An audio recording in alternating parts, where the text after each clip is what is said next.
Bueno, entonces volvemos a Bakhtin. La idea era, después de hablar un poco del nuevo paradigma estético, volver a Bakhtin, al texto que nombra Guattari, que se llama El problema del contenido, el material y la forma en la obra literaria.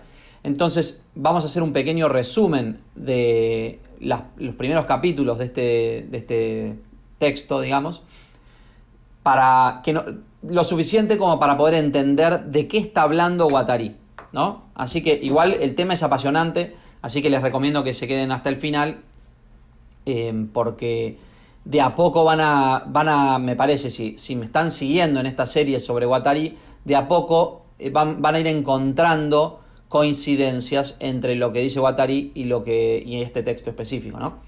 Van a ver.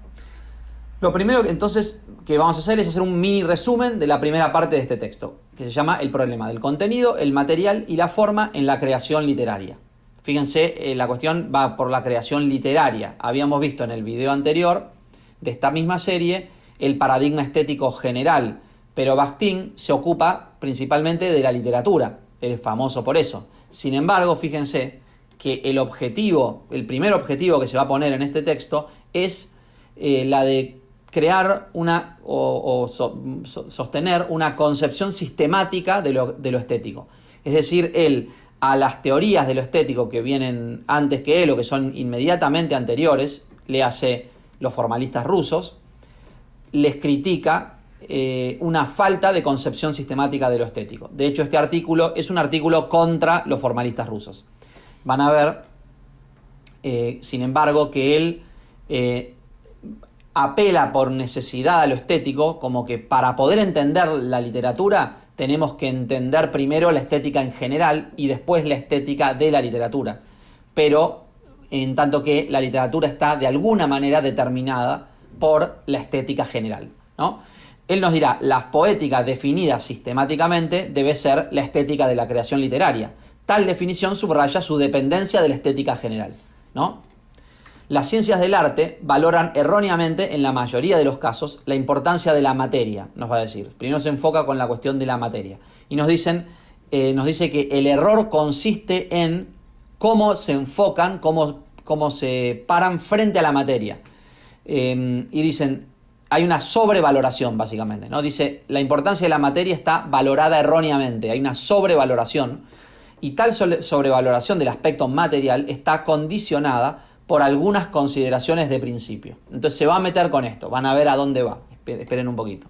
Hubo un tiempo, nos dice primero, en que llegó a proclamarse una consigna clásica. No existe el arte en general, solamente existen artes particulares. No hay una generalidad, no hay una estética general, sino que existe el arte de la literatura, el arte de la música, el arte de la pintura. Y no están subordinadas a una estética general. Antes se creía que no, que solo existían cada arte en particular. Esta tesis sostenía, de hecho, la primacía de la materia. Entonces, en este ejemplo de casos donde se sobrevalora erróneamente la materia, Bakhtin nos dice, este es el mismo caso, el caso en donde, por ejemplo, se sostiene la idea de que no hay arte general, sino arte particular. No existe una estética de la cual la estética literaria participa, sino que solamente existe lo literario y dentro de lo literario una estética construida en función de la materia literaria, que será la lengua, el discurso, ¿no? Entonces, la primacía de la materia en la creación artística, porque precisamente la materia es el elemento que diferencia las artes. Es decir, él dice, la razón por la que se proclamaba esto era porque se daba demasiada importancia a la materia, ya que la materia es la que diferencia las artes entre sí.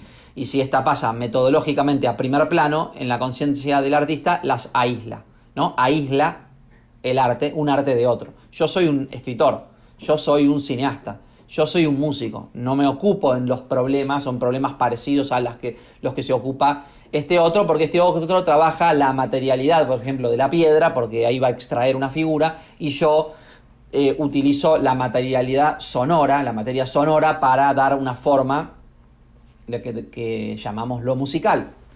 Entonces esa actitud hace que el artista aísle su foco, digamos. lo que va a querer Bakhtin es incorporar una estética englobante, sistemática, generalizada, que nos permita entender no aisladamente cada arte, sino un arte en general. Fíjense que ya empiezan a aparecer algunas cosas que quizás nos llamen la atención relacionadas a Deleuze y Guattari, ya que estamos hablando de ellos un poco en esta serie, específicamente de Guattari, donde en el último libro, que es la filosofía, hay una división entre filosofía, ciencia y artes, donde justamente para poder definir las artes lo harán sosteniendo una estética, que podríamos ya llamar una estética general del arte, que después va a determinar cada arte por separado. Pero las artes comparten esta pertenencia al concepto de artes como algo general. Fíjense que para poder entender ese libro nos va a ayudar el artículo de Bakhtin, porque al parecer, o desde mi punto de vista, influyó mucho en las ideas de Guattari, que después llevó a su trabajo con Deleuze. Deleuze parece conocer un poco menos a Bakhtin, pero igual lo conoce y lo valora. Entonces, lo que nos dirá es que esta concepción materialista, que él llama material, ¿por qué es tan atractiva para las personas que tenían esta concepción? ¿Por qué se quedaban con esta idea? Porque encontraban en esa concepción la posibilidad de crear una ciencia empírica positiva sobre cada arte.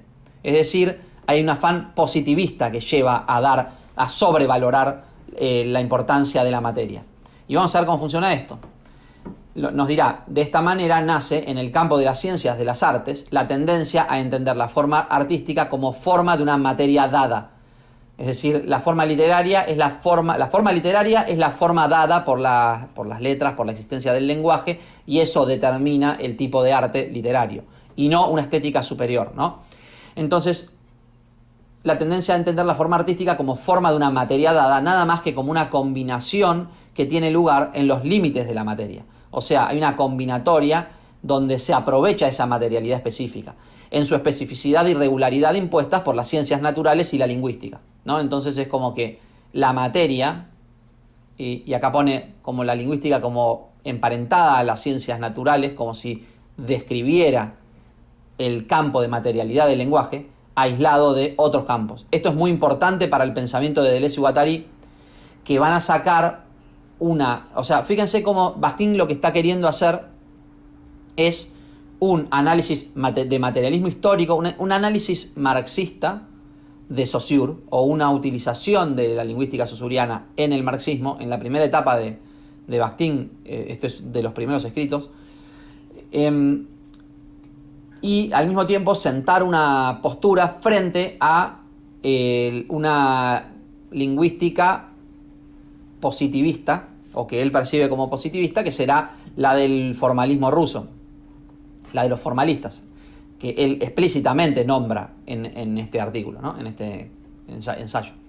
Entonces, eso daría, esta idea del material, la sobrevaloración del material, daría a las consideraciones de los teóricos del arte la posibilidad de tener un carácter científicamente positivo, es decir, de hacer ciencia de las artes, de cada arte. Y en algunos casos se podrían demostrar matemáticamente, ¿no?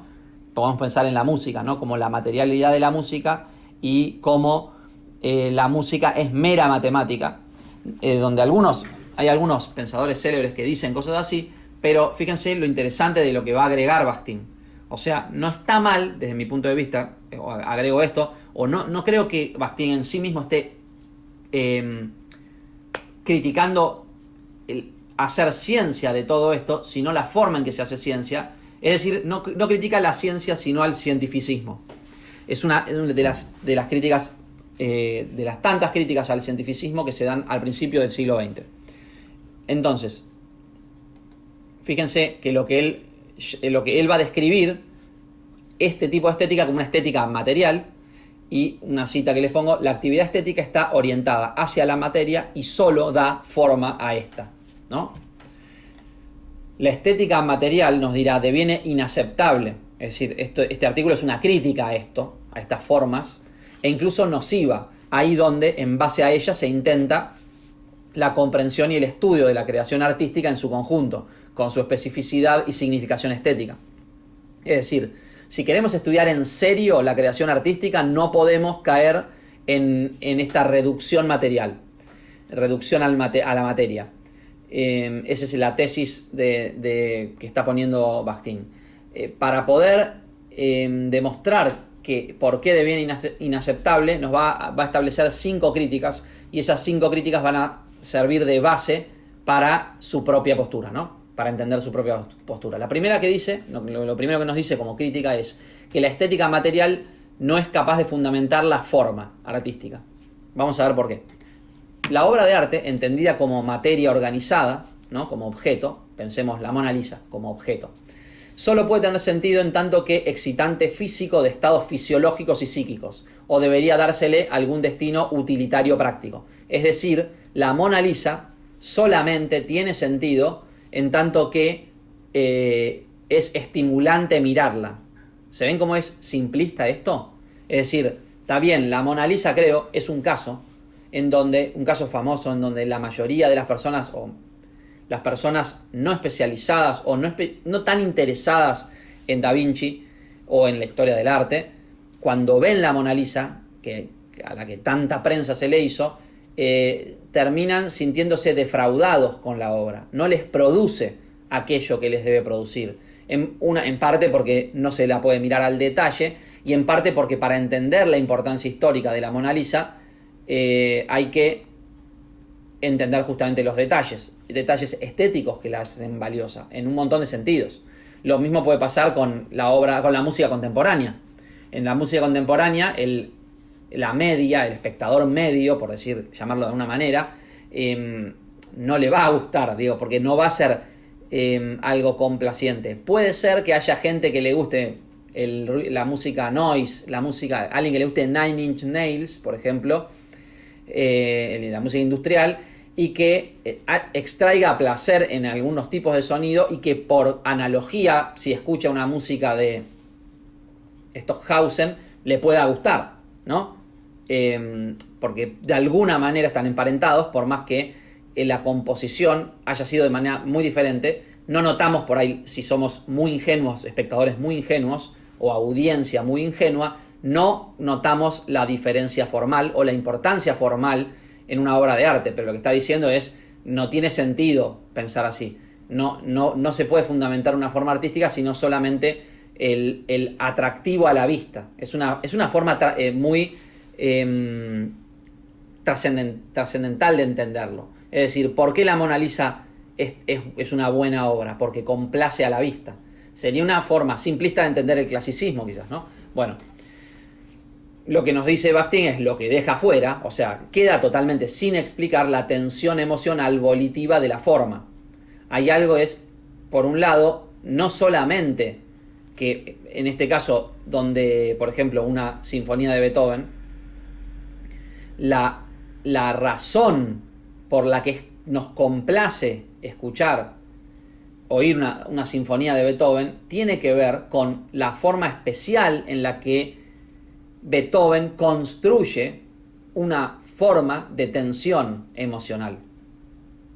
Su capacidad específica de expresar cierta relación valorativa del autor, es decir, entendemos la mirada beethoveniana o el oído beethoveniano en sus obras y decimos, es una propuesta de Beethoven la sinfonía de Beethoven. No es una mera repetición de formas anteriores, sino es construcción de forma, y no puede ser entendido de otra manera.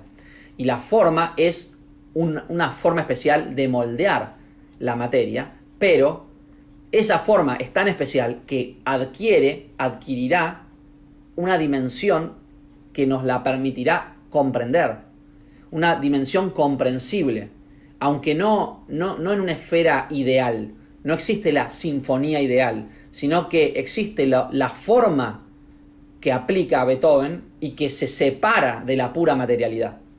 Está inspirada, está vinculada a la materialidad, pero no puede ser entendida como emergente de la materialidad. Si no, uno cree que Beethoven es alguien que cerraba los ojos, hacía así, le aparecía una música en sus oídos y escribía. La visión ingenua del compositor. Van a ver cómo la composición es muy importante en este ensayo, ¿no? Entonces, sigo leyendo. expresada a través de la forma. Lo importante de lo que se expresa a través de la forma, a través del ritmo, armonía, simetría y otros elementos formales. Y la manera en que todos los elementos formales se combinan entre sí, ¿no? Entonces, esto tiene un carácter demasiado tenso, ¿no?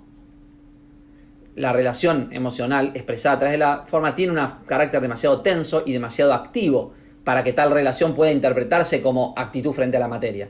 Beethoven no solamente reacciona a la materia. De hecho, el caso de Beethoven es emblemático porque la materia pasa a ser pura idea en su sordera, y entonces hay una construcción, un trabajo con la materia, un trabajo a ciegas, ¿no? Como una especie de pintor a ciegas, un músico sordo, ¿no? Y por ahí la importancia de la forma en Beethoven está obviamente de alguna manera como exacerbada por la sordera de Beethoven, ¿no? Cuando un escultor labra el mármol, trata el mármol sin duda alguna en su determinación física. Es decir, se las tiene que valer, tiene que saber cómo es el mármol y cómo romper bien un mármol, tiene que saber cuestiones fácticas sobre el mármol. Pero la actividad artística del creador desde un punto de vista valorativo no se dirige hacia el mármol. Uy, a ver qué hago con este pedazo de piedra, sino con la concepción de obra, ¿no?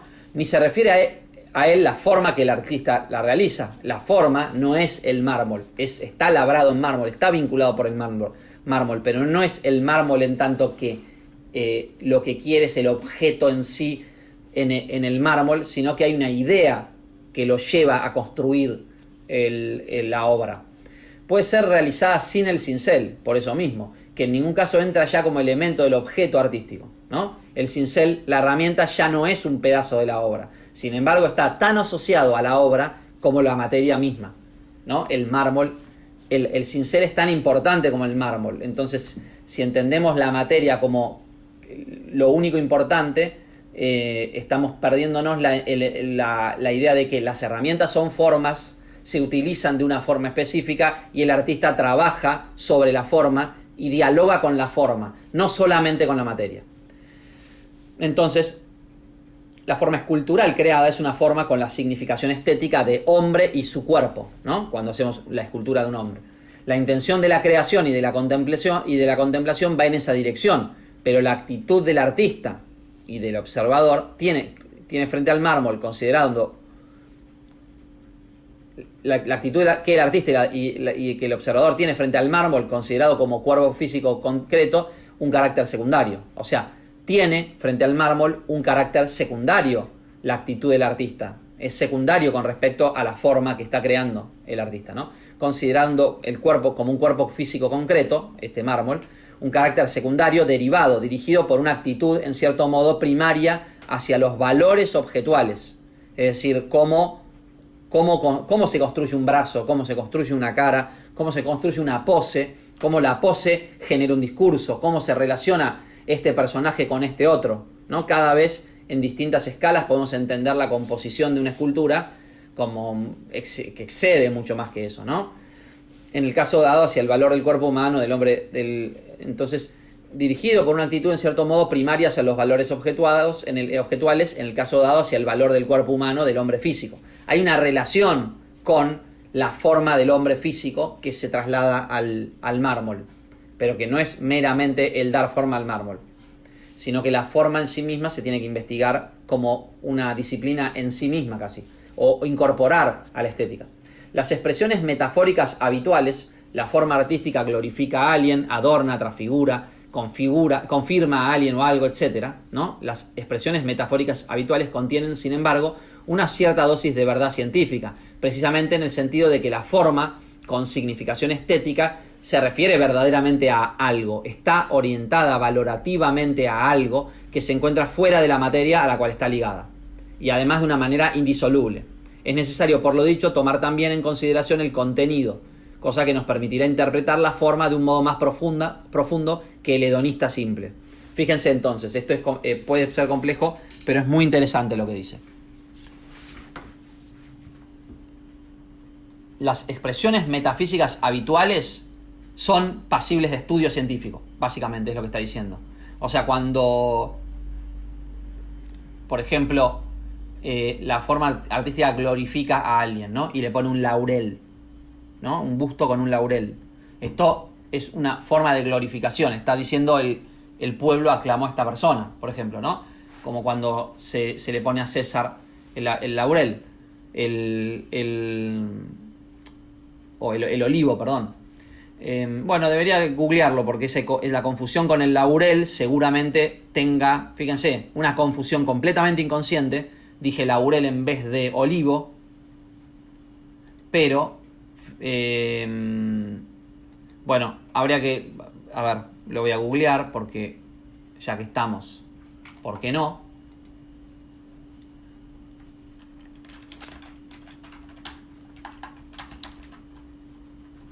Laurel. La corona de laurel, claro, se usaba el laurel. En cambio, el olivo significa la paz, si no me equivoco. La paz. Por eso el Domingo de Ramos se celebra con un laurel. Entonces, podemos pensar en eso como expresiones metafóricas habituales. El significado del laurel como la gloria, el significado de el olivo como la paz. Entonces ese adorno transfigura y da sentido. Contienen una verdad científica, porque la forma con significación estética se refiere a algo. También la composición, cómo se para la persona, cuando lo queremos glorificar, está muy vinculado a valores estéticos que trascienden la escultura, ¿no? El arte de la escultura. Y que son, por ejemplo, están vinculados al cuerpo, al deporte, etcétera, ¿no? Que tiene un sentido estético el deporte en algunas culturas, etcétera, ¿no? Entonces, está orientada valorativamente hacia algo que se encuentra fuera de la materia a la cual está ligada. Y además, de una manera indisolublemente, ¿entendés? Es como que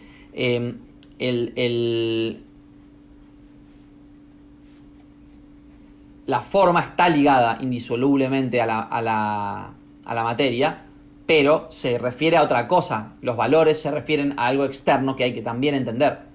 Es necesario por eso entender el contenido. Fíjense cómo acá ya estamos pasando, acá sale el Bakhtin literario, porque está pensando especialmente en la literatura, donde está esta diferenciación entre forma y contenido, donde habitualmente se considera que, o lo que está diciendo es, pensar solamente la forma sin considerar el contenido es puramente hedonista y simplista. Es decir, el hecho de que la música es una organización de sonidos en el tiempo que sigue reglas que están vinculadas al placer que obtiene el oído frente a la combinación de sonidos, ¿no? Entonces, la forma solamente sería un subproducto de esta libre combinatoria de sonidos que darían placer al oído. Se quita de afuera, o sea, sería la versión ingenua y también hedonista y simplista, de no entender que la música es un fenómeno cultural, por ejemplo, ¿no? Vamos a ver, seguimos. Porque esto se vuelve cada vez más interesante.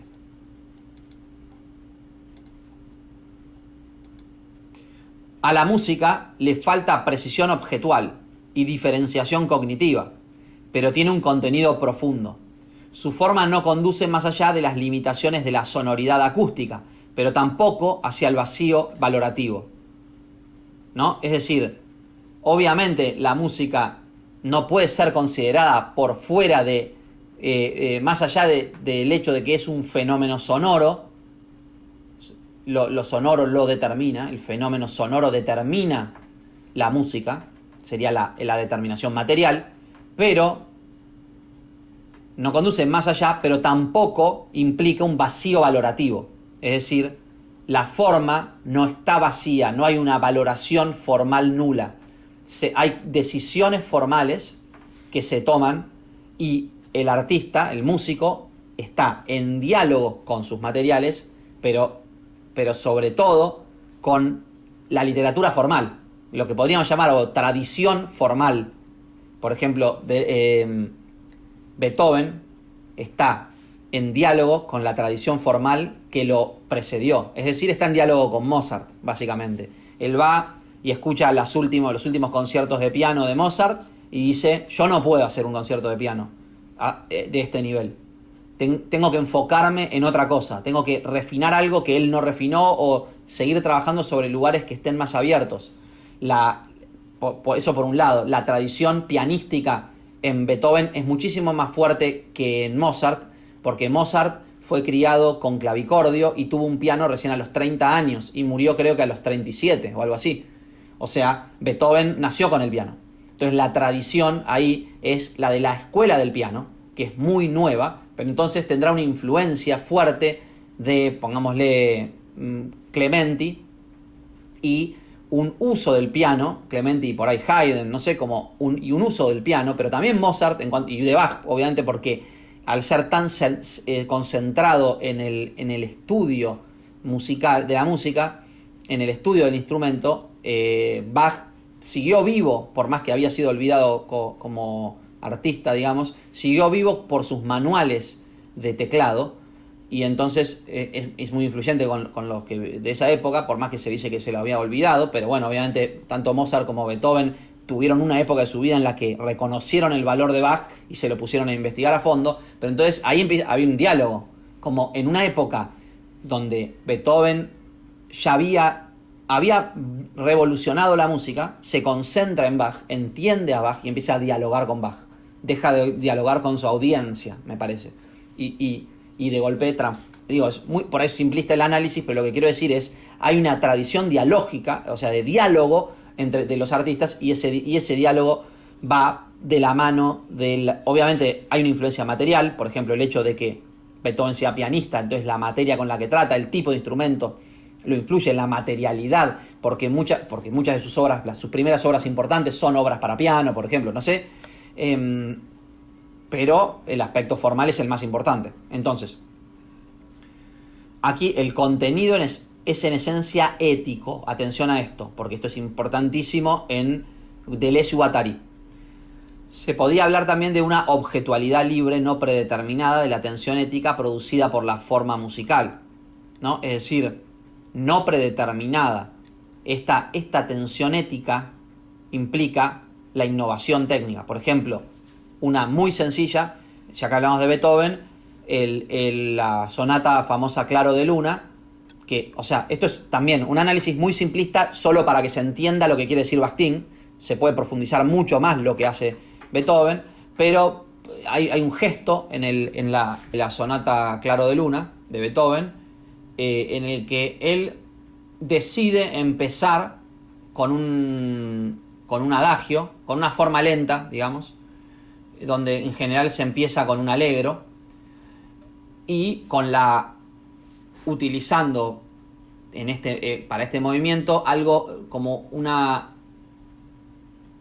monotonía en el acompañamiento, que es claramente adrede, repetitiva constantemente. Eso es interesante. El uso de la repetición en Beethoven es casi tan interesante como el uso de la variación, pero hay un trabajo de lógica de la sonata que está impecable, está impecable de una manera impensada en esa sonata, por más que es bastante temprana.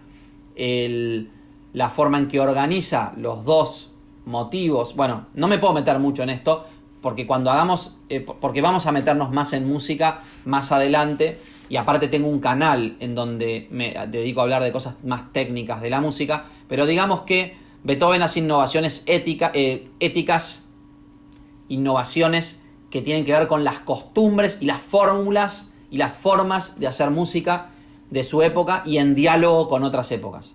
Es muy importante la innovación formal en la fama que tuvo Beethoven, en volverse quizás el número uno. Y bueno, un caso leve es el de la sonata Claro de Luna. Un caso famosísimo, muy importante, es la sonata número 3, la heroica, en donde da libre, o sea, se permite utilizar muchos motivos en vez de dos. Básicamente esa estructura, la estructura de la forma sonata, que que es tan importante para él, la empieza a manipular, empieza a trabajar sobre la forma. Y no solamente tomar la forma como una especie de template, ¿no? de grilla, y rellenarla, digamos, ¿no? Es como que tiene una forma activa, un trabajo activo sobre la forma, en diálogo con otros artistas que hicieron también lo mismo, o sea, porque obviamente no es el único que lo hizo. Lo que pasa es que lo hizo en una época en donde utilizó mucho su fama y su gran talento para cautivar al público. Fue un grande en ese sentido, ¿no? Un genio del marketing, podríamos decir. Entonces, el contenido es ético. La música sin contenido, como material organizado, no sería otra cosa que un excitante físico de un estado sociofisiológico de placer, que es lo que la gente ingenuamente cree que es la música. De esta manera, la forma, incluso en las artes no objetuales, como la música no tiene objeto, su objeto es la música misma, no tiene un objeto externo, ¿no? Como materia concreta. Incluso en las artes no objetuales, difícilmente se hubiera podido definir como la forma de la materia, ¿no? Entonces, el contenido ético no es la forma de la materia, tiene un componente exterior a la materia, que tiene que ver con algo humano, con un componente de diálogo y de discurso, no como de alguna manera ideal, de una idealidad que no es necesariamente rígida, que se va moldeando. Justamente en el arte hay una discusión, una guerra constante en torno a algunos centros, a algunos focos, y esos focos son focos que están vinculados con la forma, con el trabajo de la forma y con la concepción del trabajo mismo, ¿no? Y de cómo encaro la creación artística. Y eso es la discusión ética, digamos, lo que él llama ética.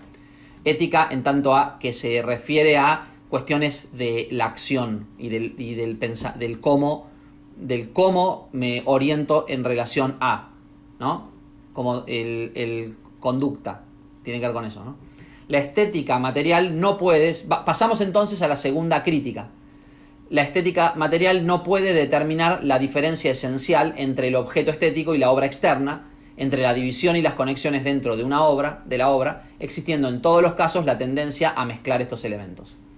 Entonces, vamos a explicar esto y vamos a cortar por el momento el video para continuarlo en cuanto pueda. Pero vamos a explicar esta segunda excepción, ¿no? Esta segunda crítica.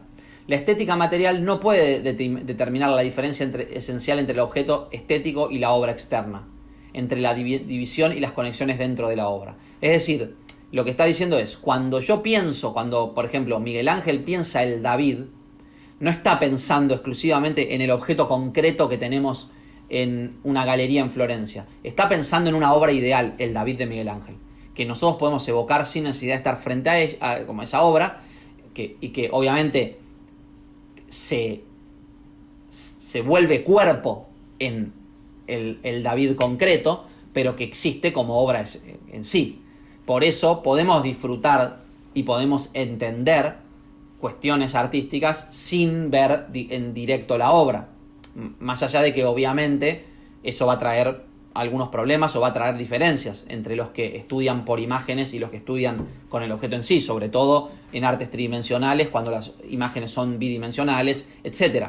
Sin embargo, es claro que incluso aunque estemos frente al David, lo que nos sorprende es la obra del David y no el objeto en sí. El objeto en sí nos sorprende por fetichistas, digamos, pero no está ahí cifrado lo que quiso Miguel Ángel, sino que está en la obra ideal, o podemos pensar en el sentido de la obra, ¿no?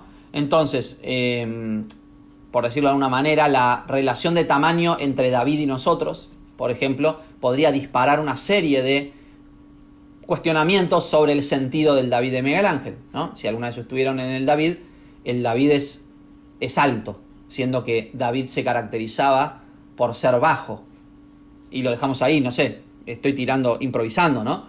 Entonces, la estética material no puede explicar cómo funciona una obra de arte porque no puede diferenciar entre la obra en sí, el David de Miguel Ángel, y la obra como concepto, la idea del David de Miguel Ángel, que es lo que la hace buena, ¿no? Y las conexiones dentro de la obra, la relación que tiene que ver con lo formal, que explica una decisión formal y no solamente material, existiendo en todos los casos la tendencia a mezclar. Es decir, obviamente existe relación entre lo material y lo formal, pero esta estética material no la puede diferenciar. El contenido de la actividad y la contemplación estética dirigida hacia la obra constituye el objeto del análisis estético. Entonces, este ethos, ¿no? Esta relación ética con la obra que trasciende lo material, va a ser el objeto del análisis, de la estética que está proponiendo Bakhtin, ¿no? Versus, o sea, en contraste con la estética material, que no hace eso porque no puede diferenciar una y la otra. La contemplación como contemplación de la estructura o de la propuesta ética que tiene la obra, en tanto que se separa de lo material, de la materialidad de la obra. La forma de entender una obra por su sentido y no por el mero goce de sentarme a escuchar una canción, ¿no? A ese contenido, el contenido que es de la actividad y contemplación estética, lo llamamos objeto estético, ¿no? Y esto era de lo que hablaba Guattari, y por eso estamos hablando de esto. Vamos a terminar acá, entonces, diciendo esto último. Entender el objeto estético en su especificidad puramente artística, y no solo de este arte y este otro, sino general, del artístico como general, así como también su estructura, a la que vamos a llamar a partir de ahora arquitectura del objeto estético, constituye la primera tarea del análisis estético. Entonces, el objeto estético tiene que ver con cómo funciona y cuál es la propuesta del artista, en tanto la obra como orientada a una forma específica de contemplación artística, ¿no? El sentido de la obra, y la estructura o la arquitectura que tiene ese sentido de obra, y cómo en realidad el artista a veces no está proponiendo de ex nihilo el objeto artístico, el objeto estético, sino que lo está construyendo en base a otros fragmentos de cosas que vienen de la tradición, de la tradición cultural, de una tradición cultural específica en la que él se inserta, y que al mismo tiempo de la que él se separa para construir su propio discurso más singular, digamos,